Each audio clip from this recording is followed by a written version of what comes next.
Today's story is about three people who loved each other, but slowly stopped understanding each other. A mother who feared she was losing the son she had dedicated her life to raising. A wife who wanted nothing more than to be accepted and understood. And a son who stood between them, trying to be a good husband and a good son at the same time. The more he tried to keep everyone happy, the more distant they seemed to become.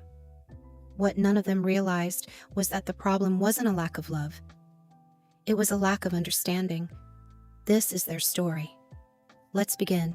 When Ethan was 8 years old, he used to wait by the window every evening. Not for his friends, not for ice cream, for his mother. No matter how tired she was after work, she would smile the moment she saw him. And somehow, that smile made everything feel safe. For years, it was just the two of them.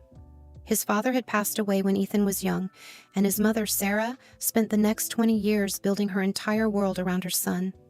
She attended every school event, worked extra shifts to pay for college, stayed awake through fevers, heartbreaks, and failures. And Ethan never forgot any of it. He loved his mother deeply. At least he thought he did. Because sometimes love can exist without understanding, and that was where their story began. Years later, Ethan married Olivia. She was warm, intelligent, and kind. From the outside, everything seemed perfect. Sarah welcomed her, Olivia respected her, Ethan felt grateful, but life rarely changes all at once. It changes quietly, one small moment at a time. At first, Sarah barely noticed. Ethan called a little less, visited a little less, stayed a little shorter, nothing dramatic, nothing worth mentioning. Yet every small change felt larger than it was. Because sometimes a mother doesn't miss her son because he's gone. She misses the version of life where she was needed every day. One evening, Sarah cooked Ethan's favorite meal. She spent hours preparing it. By the time everything was ready, she glanced at the clock, then her phone, then the clock again. Finally, a message arrived. "Sorry, Mom, something came up. We'll come another day." Sarah stared at the screen. She typed a reply. "No problem." Then deleted it. Typed again. "Take care." Sent. That night, she ate alone. Not because Ethan had done something terrible, but because disappointment is often built from small moments, not big ones. Meanwhile, across town, Ethan sat beside Olivia. She looked exhausted. The transition into marriage had been harder than she expected. A new family, new expectations, a constant feeling that she was trying to earn a place she wasn't sure she had. After a long silence, she finally spoke. "I don't think your mother likes me." Ethan sighed. "What happened now?" 3 words, simple words, but they changed everything. Because Olivia wasn't trying to criticize his mother. What she wanted to say was, "I've been trying so hard, and I feel like I'm failing." But Ethan never heard that part. He heard only a complaint. And when people listen only to words, they often miss the pain hiding behind them. Over the following months, a pattern emerged. Whenever Olivia expressed frustration, Ethan rushed to solve it. Whenever Sarah expressed sadness, Ethan became defensive. Not because he loved one more, because he understood one more. Or at least he thought he did. The strange thing about human beings is that we often hear what confirms our fears. Ethan feared failing as a husband. So he listened carefully to every sign that Olivia was unhappy. And without realizing it, he stopped hearing the loneliness in his mother's voice. One Sunday afternoon, Sarah called. "Ethan, are you free this evening?" "I'll see, Mom. You're always busy these days." The words slipped out before she could stop them. Ethan immediately felt irritated. There it was again.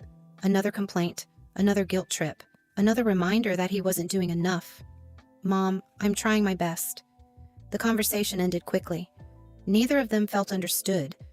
Because the mother was saying, "I miss you," and the son was hearing, "You're failing me." Weeks passed, then months.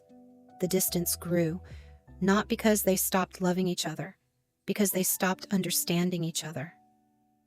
Most family conflicts don't begin with anger. They begin with unspoken sadness. One rainy evening, Sarah slipped while walking home. The injury wasn't serious, but Ethan rushed to the hospital the moment he received the call. When he arrived, he found his mother asleep. For the first time in years, he really looked at her. The gray hair, the wrinkles, the tired hands that had once carried him everywhere. Suddenly, he wasn't looking at his mother. He was looking at a woman who had spent most of her life giving pieces of herself away for someone she loved, and he wondered when he had stopped noticing. While Sarah slept, Olivia sat beside him. Neither spoke for several minutes. Finally, she broke the silence. "You know what I think?" Ethan looked up. "I think your mother is lonely." The words surprised him. "But I thought you felt she didn't like you." Olivia smiled sadly. "Maybe sometimes." Then she paused. "Or maybe she's just struggling with a life that looks very different from the one she had before." Ethan sat quietly. For the first time, he realized something painful. He had spent years listening, but very little time understanding. The next morning, Sarah woke to find a letter beside her bed. A letter from her son, not explaining, not defending, not arguing, understanding. For the first time. "Mom, for a long time I thought our problem was time. I thought if I visited more, called more, or stayed longer, everything would be fixed. Now I realize something else. You weren't asking for my time. You were asking to be seen. And I wasn't seeing you. I heard your complaints, but I didn't hear your loneliness. I heard your words, but I missed your feelings. For that, I'm sorry. I thought you were upset because my life had changed. Now I understand you were grieving the part of life that had ended. The years when it was just us.